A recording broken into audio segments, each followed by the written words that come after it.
నవ్వుతున్నారు.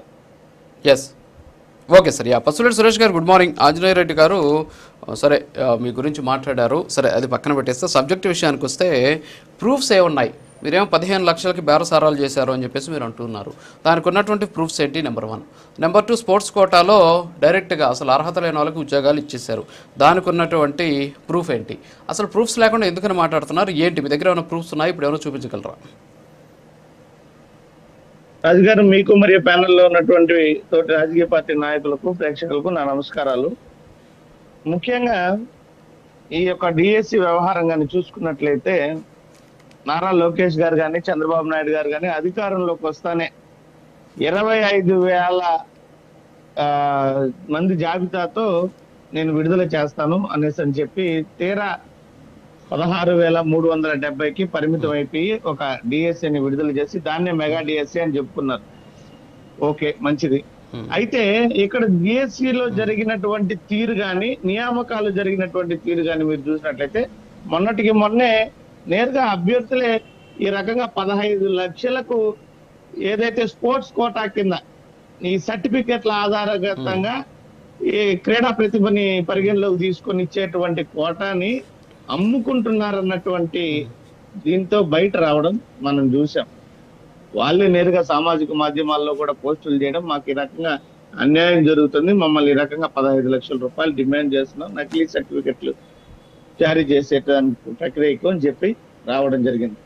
మనం చూస్తే గత సంవత్సరం అక్టోబర్లో వేలాదిగా ఈ డిఎస్సి అభ్యర్థులందరూ కూడా జగన్మోహన్ రెడ్డి గారిని కలిసి వారి యొక్క ఆవేదనను వ్యక్తం చేసినటువంటి పరిస్థితి. ఎక్కడైనా కూడా ఈ రకమైనటువంటి పరీక్షలు జరిగినప్పుడు దాని యొక్క ఫలితాలను, మెరిట్లను ప్రతి ఒక్క కలెక్టర్ ఆఫీస్ లోను, అన్ని పబ్లిక్ డొమైన్లలోనూ అందుబాటులో ఉంచేటువంటి పరిస్థితి ప్రతిసారి కూడా చూస్తున్నాం. 1998 నుంచి ఇప్పటి వరకు ఇదే ప్రక్రియ ఉండేది. మరి ఇప్పుడు కూటమి ప్రభుత్వము కేవలం ఎవరైతే అభ్యర్థులు అర్హత సాధించారో వాళ్ళకి మాత్రమే మెసేజ్లు పంపించడం, SMS ల ద్వారా మీరు సర్టిఫికెట్లతో హాజరు కావాలనేటువంటి విషయాన్ని కేవలం ఎవరైతే అర్హత పొందారో వాళ్ళకే SMS లు రావడం, మెరిట్ జాబితాని పబ్లిక్ డొమైన్ లో ఉంచకపోవడం, ఎవరైతే ఈ డిఎస్సి నిర్వహణకు ఉన్నటువంటి కీలకంగా వ్యవహరించినటువంటి SCERT సంస్థలో కాంట్రాక్ట్ అవుట్ సోర్సింగ్ గా పనిచేస్తున్నటువంటి వ్యక్తులు నవీన్, ఇంకొక వ్యక్తులు టాప్ ర్యాంక్ లోకి రావడము, కృష్ణా జిల్లాకు సంబంధించినటువంటి వ్యక్తులు, ఆ యొక్క టాప్ ర్యాంకర్ వివరాలను కూడా అందుబాటులో లేకుండా డేటా డిలీట్ చేయడము, ఇవన్నీ కూడా చూస్తుంటే మరొక విషయం, టెట్ ఎగ్జామ్ కన్వీనరే ఈ యొక్క డిఎస్సి ఎగ్జామ్ కి కూడా కన్వీనర్ గా ఉండాల్సినటువంటి పరిస్థితి.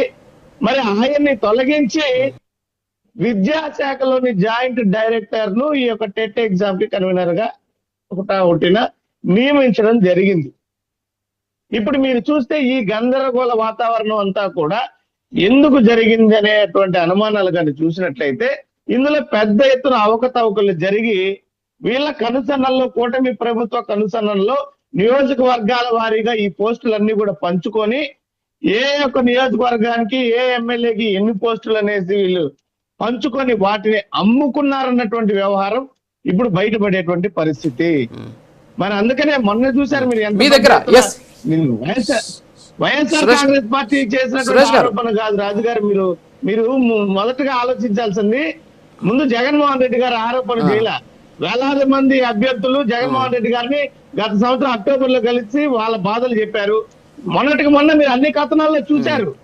ఏదైతే స్పోర్ట్స్ కోటా కింద 15 లక్షల రూపాయలకి ఈ కూటమి నాయకులు ఇంటికి పిలిచి బేరసారాలు చేసుకుంటున్నారు అన్నటువంటి వ్యవహారాన్ని మనందరం చూసాం.